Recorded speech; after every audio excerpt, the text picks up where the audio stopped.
You're born somewhere between 1092 and 1210 CE in a Kohistan castle in Persia, modern-day Iran. Sounds cool, right? Well, not really. Timing couldn't have been worse. Your family's excited, sure. On the 7th day, they even name you after your grandfather. Dude died in battle years ago. Hopefully, that's not foreshadowing. But speaking of battles, you're basically born into one.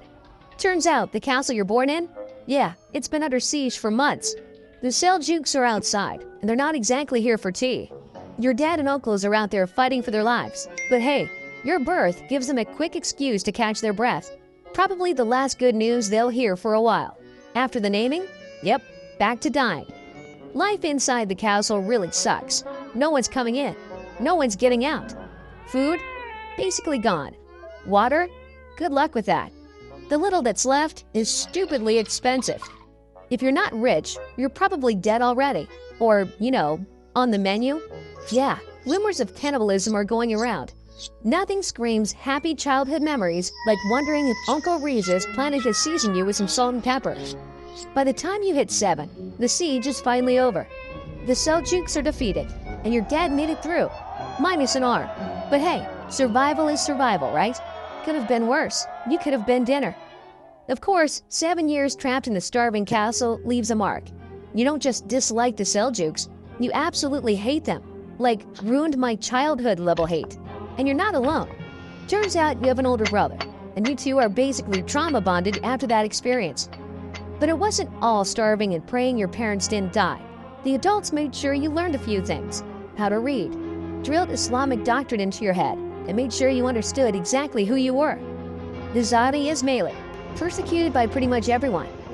They tell you about Sayyidina Hassan Isabah taking Alamut Castle, and how now it's your turn to pick up where he left off.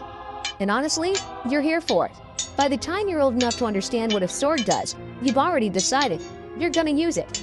There's no let's talk it out in this era. It's simple. Kill or get killed. Your brother? Same mindset. One night you both sit your parents down and tell them, we're joining the fight. Your dad? Proud. Lost an arm, but gained 2 sons ready to finish what he started. Your mom? Terrified. Pretty sure she saw your guts spilling out in a vision or something. But feelings don't really get a vote here. It's your duty. And once you understand that, well, there's no walking it back. At 9, a group of warriors shows up at your castle, and they're definitely not here to deliver food. Nope, these guys are recruiting boys for a special unit in the Nizari Ismaili military. You, your brother, and a few other kids get picked. And just like that, your childhood's officially over. Congrats. Your parents? Heartbroken. But what can they do? It's for the greater good, whatever that's supposed to mean. The greater good's got a bad habit of costing people their kids. Next stop, Alamut Castle. If you haven't heard of it, just know it's the place. The Nizari Ismaili military and political HQ. Basically, where kids go in and killers come out. Boys from every corner of Ismaili land are brought here. And from day 1, they start drilling the same stuff into your head. Islam, loyalty, and the whole sacrifice thing. You're 9. You don't totally get it, but hey, you're ready to die for the cause, right? Right? After a week, they reveal what the special unit really is. You're not just soldiers, you're fida'is, or as outsiders whisper, hashashins, killers, shadows. From now on, everything changes, including the way you dress. Heavy armor? Bright colors? Forget it.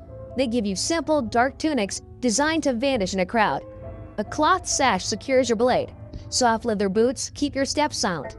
A hood? Plain. Forgettable. You can pull low anytime someone looks a little too closely. Your job? Killing very important people. Oh, and one small catch. You're expected to die doing it. That one stings.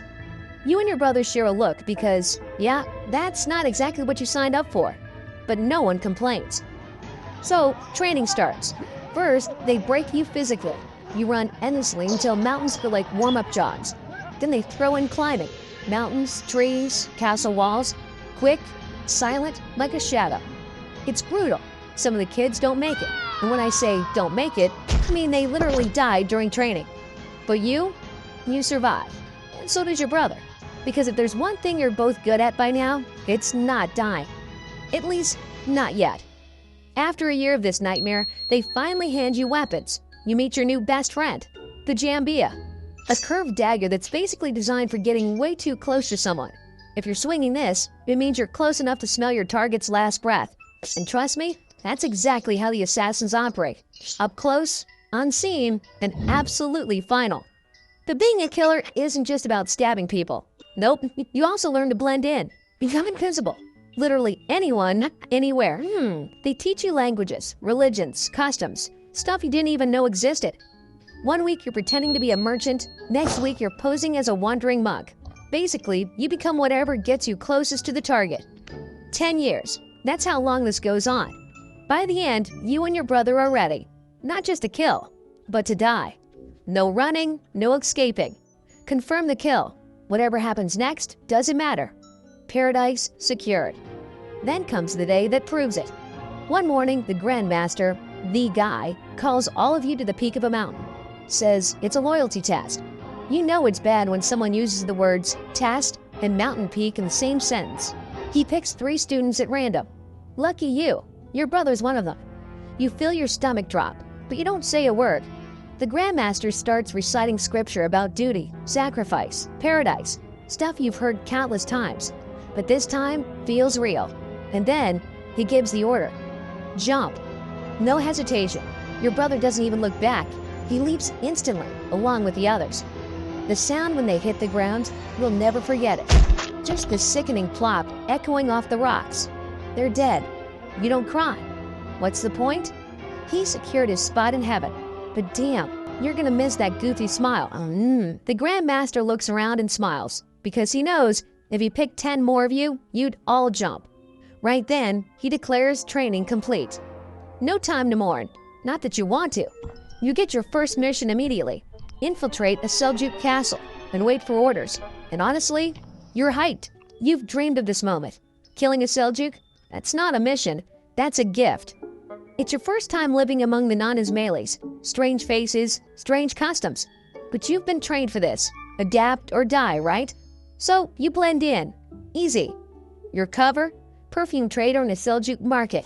Honestly, you're pretty good at it. Selling fancy oils to people who'd spit on you if they knew who you really were. You smile. You count your coins, but none of it feels right. 6 months later, the message finally comes. Delivered to the Nazari spy network, quietly crawling all over Seljuk territory. Your first real mission. Your target? The Seljuk prince. Young, gaining influence, and pushing hard for anti-Ismaili policies. If it keeps going, your people suffer. Simple enough. Until you read the last part. Escape after the kill. Escape? Seriously? You're a Hashashin. You're not supposed to run. You kill. You die. That's the deal. The order feels wrong, but it's still an order. You won't be working alone. Another Hashashin is assigned to take out the prince's shadow, the Atabag. Guy's basically glued to the prince. Follows him everywhere like a lovesick bodyguard. You both start surveillance. Weeks pass before you spot the weak link.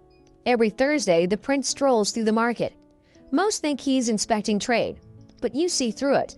Turns out his heart isn't in politics. It's with the merchant's daughter. Too scared to speak to her, so instead, he just walks by. Every week, like a creep. That's your opening. The night before the next Thursday stroll, you and your partner sign up as laborers at the same merchant's shop. No red flags raised. You're hired immediately. The next day, it's game time. You're working, waiting, breathing slow. Every second feels heavy because this is what you've trained for your whole life. No screw-ups. Right on schedule, the prince strolls by, sneaking glances at the girl. You see it clear as day. He's distracted. Perfect. You move fast, silent, invisible. By the time he sees you, your dagger's already buried deep in his chest. His eyes go wide, mouth open, but nothing useful comes out except a scream. At the same moment, your partner buries his blade into the outer bag. 2 kills, 2 breaths, done. You twist your dagger, confirming the kill, and vanish into an alleyway like a ghost. It's over in seconds. No one knows what happened, except your partner. He doesn't run. He calmly kneels, praying, embracing martyrdom as soldiers freeze, too shocked to move. But you're gone, ordered to flee, like a coward. Part of you wishes you'd stay, died with him, like a real Hashashin. A week later, you're sent deeper into Seljuk territory. Different place, same mission. Your target? A military governor leading a siege on an Ismaili fortress. And not just any siege. This one starving out families and kids who remind you painfully of yourself. Killing this guy feels personal. You catch him slipping one evening, heading back to his tent for prayer. Perfect timing. One quick strike, one less Seljuk. And just like that, you vanish into the night. No witnesses, no trace, another ghost kill. And it doesn't stop there. One kill becomes two. Two becomes a dozen. Soon, you've racked up more high-profile kills than most Hashashins ever live long enough to dream of. Honestly, it should have earned you martyrdom several times over. But instead of sending you to heaven, Alamip calls you back. You don't hesitate. You march straight in and tell them exactly how you feel. You accuse them, accuse, of stealing your chance at martyrdom. You were ready to die. You wanted to. That's when they finally tell you the truth. Not every Fidai gets to die. Some of you are meant to live, to lead, to train the next generation. Someone has to keep the machine running, manage networks, pass down skills, and apparently, that someone is you. They promote you, master of the Fidai's. You hate it, every second of it, but you obey.